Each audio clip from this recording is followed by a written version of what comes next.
मित्रों, आज higher education council के चेयरमैन का उसकी जो चयन की प्रक्रिया होती है, उस प्रक्रिया में एक जो कमेटी रहती है सिलेक्शन के लिए, जिसमें हमारे स्पीकर साहब भी रहते हैं, लीडर पोजीशन रहते हैं, मुझे भी उसमें रहना होता है। तो 3 महीने पहले भी एक बार ये मीटिंग हुई थी।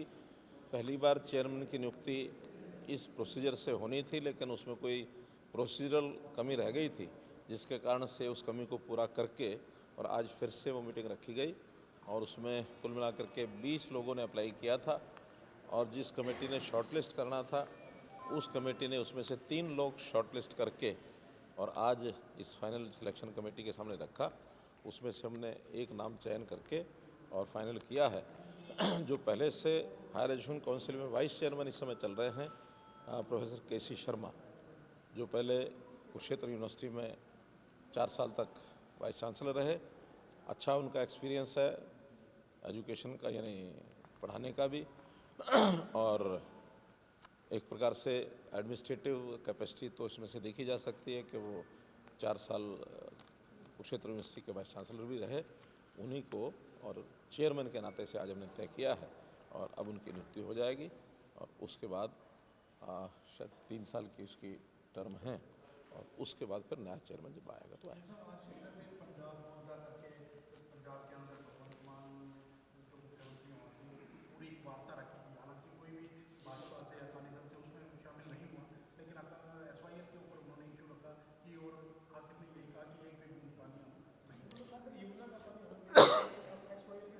देखिए, ये सब रटियाई बातें होती हैं और हर कोई जैसा मन में आता अपने हिसाब से वो बोलता है, उसमें मुझे उत्तर देने की आवश्यकता नहीं है।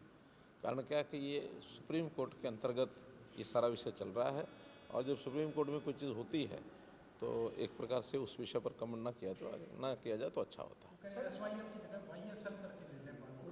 मैं तो कह रहा हूँ कि जो कुछ है उनके अपने विचार हो सकते हैं, लेकिन चूँकि ये अंडर लिटिगेशन एक विषय है सुप्रीम कोर्ट में, तो जैसा सुप्रीम कोर्ट निर्णय करेगा वैसा हमको। वो ये भी कहते रहे कि जब बाढ़ आई थी कि हरियाणा राजस्थान तब पानी दे रहे, तब पानी क्यों दिया, मुख्यमंत्री इस तरीके की बात कहेंगे बाढ़ बाढ़ को लेकर। मैं बताया कि ये विषय ऐसा गंभीर विषय है और गंभीर विषय जिस लेवल तक पहुंच गया है, आज का विषय नहीं है, पुराना विषय है और सुप्रीम कोर्ट चूँकि इस पर संज्ञान ले रहा है और उन्हीं के एक प्रकार से जो निर्देश हैं उस निर्देश के हिसाब से ही चीज़ें आगे सेटल होंगी। जैसा अभी जनवरी में शायद सुप्रीम कोर्ट में डेट भी लगी हुई है, तो उसके हिसाब से जैसा होगा उस समय सबको पता लगेगा।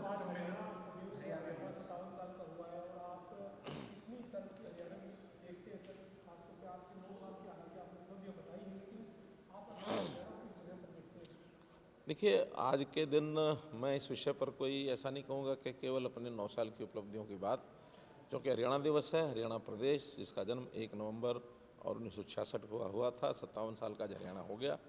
उस समय जो हरियाणा था विशेष पंजाब, क्योंकि पंजाब के साथ हम अलग हुए थे और जो स्थिति थी, चर्चा थी कि नया हरियाणा बन रहा है, इस हरियाणा में तो इतना स्थिति भी नहीं होगी कि अपने एम्प्लॉइज़ को ये तनख्वाह भी दे सकें। आज मैं समझता हूँ कि अगर हम पंजाब से तुलना करें अथवा अन्य प्रदेशों से तुलना करें, हमारे प्रदेश की स्थिति एक प्रकार से बेहतर जैसी हो सकती है वैसी है। आज हमारे 4 लाख एम्प्लॉइज़ हैं, उस समय तो मात्र कुछ हज़ार ही थे और आज 4 लाख एम्प्लॉइज़ को हम अच्छी प्रकार से प्रदेश की सेवा में लगाए हुए हैं और किसी प्रकार की कोई कठिनाई नहीं आती है, कोई हमारे यहाँ आर्थिक संकट नहीं है। हम प्रगति के नाते से, चाहे वो इंडस्ट्रियलाइजेशन हो, चाहे वो किसान हो, चाहे वो खेल हो, चाहे वो सेना हो, हरियाणा का जो स्थान है बाकी प्रदेशों से बहुत आगे है। मेडल्स की जहाँ तक बात है, सारे देश में जो मेडल आते हैं किसी भी अंतर्राष्ट्रीय स्तर के खेलों में, उसमें 1/3 से ऊपर लगभग 40% मेडल जो हरियाणा के होते हैं। आबादी हमारी मात्र 2% है, सेना में हमारी भागीदारी 10 से 11% है। हम यानी खेती के नाते से न केवल स्वयं आत्मनिर्भर हैं, बल्कि देश के अन्य प्रदेशों की ज़रूरत को, आवश्यकता को भी हम पूरा करते हैं।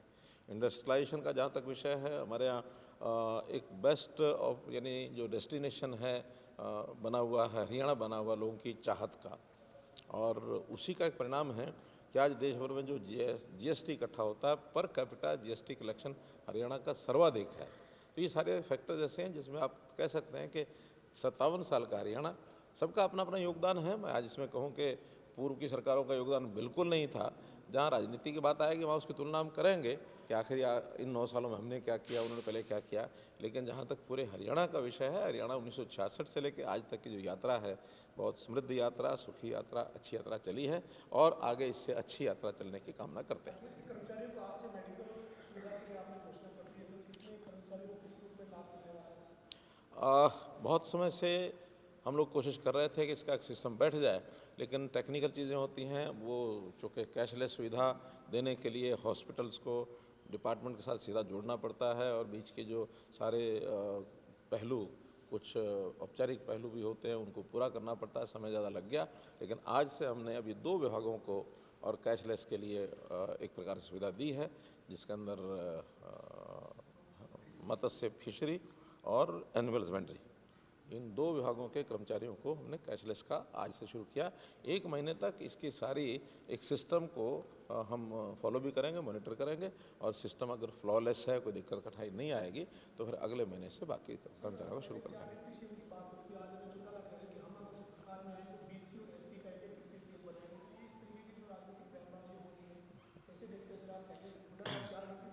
देखिए, उनके सामने ये जो जातिगत ये जो राजनीति करने का सी है, हमने तो 4 सी खत्म करने की बात कही। Congress, C stands for Congress, C stands for corruption, C stands for crime, C stands for casteist politics. इन 4 सी को ख़त्म करना है और इसमें से अलग अलग पार्टियां अलग अलग तरीके से कुछ करती हैं, तो हमारा इससे कोई संबंध नहीं है। हमने तो हरियाणा एक, हरियाणवी एक, जाति पाति से ऊपर उठ करके और समाज को किस प्रकार से डिलीवर करना है, सरकारी सेवाएं, सरकारी योजनाएं लोगों को कैसे मिलें, तत्परता से कैसे मिलें, ट्रांसपेरेंसी से कैसे मिलें, बेहिचक कैसे मिलें, हर किसी का अधिकार हर किसी को मिले। हमारी जातियां, उनकी जातियों में अंतर है। हमारी जातियां हैं 2, एक गरीब एक अमीर। गरीब का भला, इस जाति के हिसाब से हम चलेंगे, उसके लिए हम अपनी योजनाएं बना रहे हैं। और कल भी जैसा पता है कि अंत्योदय सम्मेलन देश के गृह मंत्री आ रहे हैं और उसी को एक मैसेज को देने के लिए हम आगे बढ़ रहे हैं। धन्यवाद।